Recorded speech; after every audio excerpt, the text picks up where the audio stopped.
Yo, what's up mga idol, no? Sa video na to, nandito tayo kay Striga Bikes, Tandang Sora, no? Apple screen tayo ngayon mga idol, no? Hindi tayo naka 9x16, 16x9 yung sukat ng video natin ngayon. Update ko kayo sa mga bagong dating nilang bike ngayon dito kay Striga Bikes bago matapos tong taon na to, no? Magaganda yung mga bikes na nandito sa kanila ngayon. And pasyalan nyo na lang to pag naghahanap kayo ng mga bike o wala pa kayong napipiling mga bike bago matapos tong taon na to. Kung gusto nyo bumili ng bike at wala pa kayong natitipuan, panoorin nyo yung video na to, baka may magustuhan kayo. Turo ko sa inyo yung location nila, no? Ayan mga idol, oh. Ayan yung pinakalabas na yan is Tandang Sora Road yan. Bali ito na yung pinakadulo ng Tandang Sora bago ka lumabas ng Sangandaan, Quirino Highway. Malapit na yan lumabas dyan sa dulo. Bali ito na yung pinakadulo ng Tandang Sora. Bali ito si Silville itong na to, subdivision na to. Tapos dito corner sila ng General Avenue. Yan makikita niyo, katabi nila yung dito, China Bank tsaka yung 7-Eleven. Ito China Bank tsaka 7-Eleven dito. Maluwag parkingan nila dito, kung may sakyan kayo pwede kayo magparking dito, maluwag. Ayan. Basta yung pinaka nila, halos malapit na sila sa dulo ng Quirino Highway, ng Sangandaan. Bago dumating ng Sangandaan, Quirino Highway, ito na yun, yung pinaka-road na yun. Tapos ayan, dito nyo makikita nyo, ayan yung Striga. Medyo nasa siya, gilid siya dito. 7-Eleven ang katabi niya. Tapos may home credit pala dito mga idol, no? Ayan, laging may home credit. Ito marami sila mga budget bike ngayon, yung mga bago. Ayan, may mga presyo naman, di tayo mahihirapan. Mga e-bike meron dun. Ito sa mga naghahanap ng fat bike, meron sila dito. Sunpid yung brand. Ayan, si Sunpid Spark. Ito, ganda rin ng nito, frame glossy gray na combination ng black, pintab ng niya, pagkaka-finish ng kanyang pintura. Ganda ng pro-wheel yung crank na square type. Size 15 to, nandito, no? Ayan, laki ng gulong, fat bike yan mga idol. 26. Tama ba ako? Chaoyang yung brand. Ayan. Anong to, sukat ng gulong niya. Ayan na. Hindi natin makita yung sukat ng gulong niya. Dun sa kabila, hanapin natin. Brake set nito Shimano MT200. Tapos Altos yung niya, shifter. Ayan, inilawan natin mga idol, no? Phone lang gamit ko ngayon, phone lang. Shimano Altos yung kanyang shifter. Ganda ng brake set nito. Ayan, no? Shimano MT200. Presyo niya ayan, 22,950. Tingnan natin yung sukat ng gulong dito, kung anong sukat. 26/.40. 4.9 lang mga idol, no? 26/4.9. Ganda ng rim nito, parang may mga butas-butas siya rito. Ayan, disc brake niya. Yun, kung naghanap kayo ng fat bike, okay ito. Ang ganda na nito. Fat bike na to. Ayan. Tapos dito tayo. Ito, kung naghahanap naman kayo ng road bike na K-Sport Ultimate Pro, mayroon ba dito kay Striga Bikes, no? Ayan, inquire na lang kayo sa mga color tsaka sa sukat. Ito yung naka-display nila, size 45 to mga idol, no? Ayan. 43,950 yung presyo dito sa kanila. Ayan yung kulay nyo. Machine 11 cockpit, tapos naka-rim brake ng 105 yan. 105 to. Components niya 105. Tapos itong isa namang gravel bike to. Si K-Sport GSX to. Ayan, gravel bike. Naka-tanwall yung tire niyan. Acquainted na rin to. Acquainted hydraulic na rin to mga idol, no? Ayan. GSX. Napakaganda rin gravel bike to mga idol. Yan yung kulay na naka-display rito sa kanila. I think meron naman mga available na ibang kulay ito. Inquire na lang kayo. Presyo niya 43,950. Yung sukat na naka-display dito sa kanila is 46. 46 tong naka-display. Halotech na to mga idol, na parehas na Halotech na. Ang mga crank. So ito naman yung road bike, si Pinewood. Sinong Pinewood to?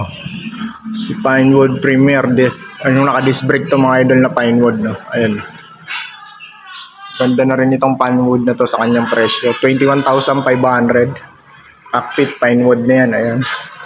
Tapos road bike to, acquainted hydraulic na rin to. Naka-skin wall lang tayo. Ayun. Naangas. Kaya kung naghahanap kayo ng road bike na medyo budget, ito pwede na sa inyo to mga idol. Maganda na rin ang specs nito. Naka to, Claris, Shimano Claris. Tapos Prowell yung crank. Prowell. Ito naman yung titanium ata to mga idol, no? Yung Kesports yung naka-tinte titanium. Si Kesports ano to? Titanium to, ano bang model to? GX10. Si GX10 titanium. GXT pala, GXT. Machine 11 cockpit din, Kesports. Pakaganda rin ito. Kung may pera kayo, may budget kayo, ito pwede sa inyo to, no? Ayan. Sili Royal ang kanyang saddle.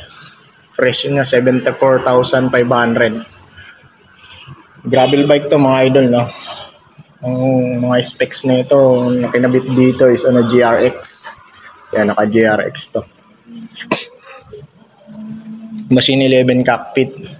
Ito naman si Katana, Pinewood Katana. Gravel bike din to mga idol, no? 30,000 ang presyo dito sa kanila. Brown yung color na naka-display dito sa kanila. Combination ng black. Halotech na rin to mga idol, na Prowell yung crank. Ito naman naka Chiagra na pala to. RD. Ayun, mga Chiagra. Tapos yung tire niya na rin. Naka tanwell na rin ang tire. Pinewood cockpit na rin yan mga idol. Napakaganda na rin gravel bike to. Yan, okay na tong gravel bike na to. Kung naghahanap kayo ng isang gravel bike na medyo maayos-ayos na, ito, pasok na to mga idol, no? 30,000. I think ito mga slight negotiable pa naman yan. Yung mga presyo nila dito. Ito naman, kung mga naghahanap kayo ng budget bike na road bike, syempre hindi mawawala yung budget bike dito kay Striga Bikes Tandang Sora. Marami rin mga budget bikes dito. Ayan. Ito naka-ignite to ng brake pair niya, ignite. 10,500 ang presyo niya. 10,500. Pro Max ang kanyang cockpit na, pati brake bar. Tapos naka-rim brake pala to mga idol na. Ayan. Ito sa PR T4P6.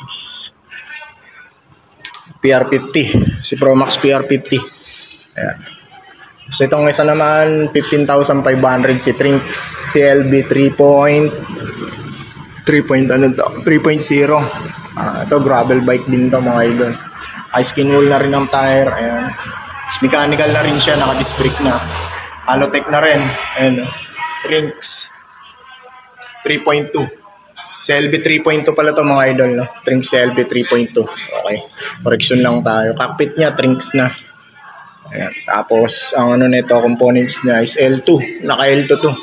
Tapos naka Prowell lang crank, Halotech.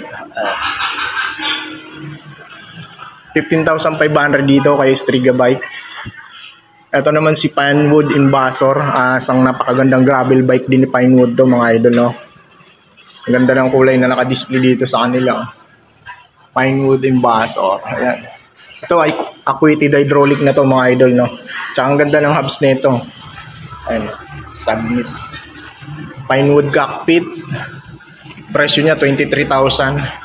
Sukat na naka-display dito sa kanila. Ayan, size 46. Ayan, full internal cabling na yan. Ito isa to sa pinakamagandang gravel bike na rin. Abot-abot lang yung budget. Halotech na rin, di ba? Ayan yung niya, hubs niya. Ano to? Ba tong nito? RD nito. Fantasy. Naka-fantasy pala to. Ayan. Fantasy yung kanyang RD. Zoom yung niya. Seat post niya, pati niya, stem niya, naka-zoom pala to. Ito yung drop bar niya, zoom. Okay, 23,000. Panalong-panalo na to sa 23,000. Ganda pa ng hub nito. Ayan. 23,000. Ganda. Ganda ito para sa 23,000. Size 46 to mga idol, na baka gusto nyo yung gravel bike na to. Ito naman si Kesports Aero din, Ultimate Aero. 25,000 din. Ito glossy blue naman to. Ito naman Sora. Ito naka Sora to, aero type na siya. Aerodynamic na yung kanyang frame. Machine 11 cockpit, tapos naka-rim brake to mga idol, no? Ayan. Ang Salotec na rin, yung pro wheel crank. Tapos yung FD niya, naka-ano na rin, no? Nakadikit na rin sa kanyang, ano, say tube. 25,000 to mga idol, no? Ayan. Tapos itong isa, 55,000 naman to, si, ano to? Bagong dating to dito sa kanila, no? Nakarang vlog ko, wala to eh. Speed 1. Sinong Speed 1 to? Genial Design, ayan eh. Speed 1, naka JR pala to. Speed 1 JR yung kanyang ano, stem. Pati headset, Speed 1, no? Naka SRAM pala ng ano to, FD. SRAM Rebel. Tapos ito, SRAM Rebel din. Customized bike nyo to, sir? Customized to? O stocks talaga diniliver to? Stocks talaga? Lupit, no? Yung mga specs na kinabit. Ang ganda ng mga kinabit na ano dito, ni Speed 1, no? Hub niya, ni Speed 1 na rin, ni Speed 1 GRA. GR-A. Ayan. Rebel. Ang ganda. GRA. Speed 1 GRA. Ayan. Okay. Ito yung available na kulay sa kanila, black and mint green. Ang sukat nito, size medium mga idol. No? Gravel bike to mga idol. Ha? Baka gusto nyo ito, napakaganda nito. Kung may budget kayo, napakagandang ano nito, gravel bike. Ayan. 55,000 ang presyo. Ayan. Solid ng specs nito mga idol. No? Stem pa lang, oh, ang ganda. Pati sa drop bar niya, panalong panalo. Breaker nito is ano, ayan, SRAM Rebel din. SRAM Rebel components pala to lahat mga idol. Pati hub niya, ang ganda. Ayan, napakaganda. Ayan, baka gusto nyo yung ano na to, gravel bike, puntahan nyo lang dito. Ito, I think to carbon tong fork na to. Throw axle pala tong ano niya, harapan niya, no? Naka throw axle siya. Pati tingnan natin dito sa dulo. Throw axle na rin to pati dulo. Throw axle na siya lahat. Ganda. Speed 1 rin. Okay. Napakagandang gravel bike mga idol, no? Ayan. Baka gusto yung gravel bike niya, napakaganda. Ayan mga idol, no? Yan yung mga ano nila available na road bike and gravel bikes kung naghahanap kayo. Dito naman mga MTB tayo. Dito mga for repair to eh. Pala mga idol, no, nag-ano pala sila dito, nagko-customize sila ng bike to e-bike dito. Conversation kung tawag yun. Kaya kagaya nito. Nilalagyan nila ng ano, pedal assist o motor. Yung bike kung gusto nyo magpag-ano, inquire lang kayo dito kay Striga Bikes. Ito naman si Paxter to, 9,800. Murang-mura na to si Paxter mga idol. No? Naghahanap kayo ng Paxter na MTB. Ito. Sino bang Paxter to? Hindi natin makita kung sinong Paxter to. Size medium yung nandito. Sinong Paxter to, sir?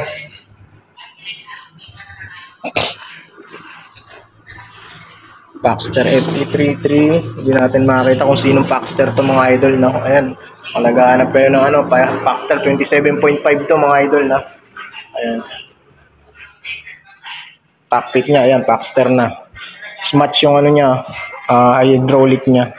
Shimano shifter 1/8 speed to mga idol, no?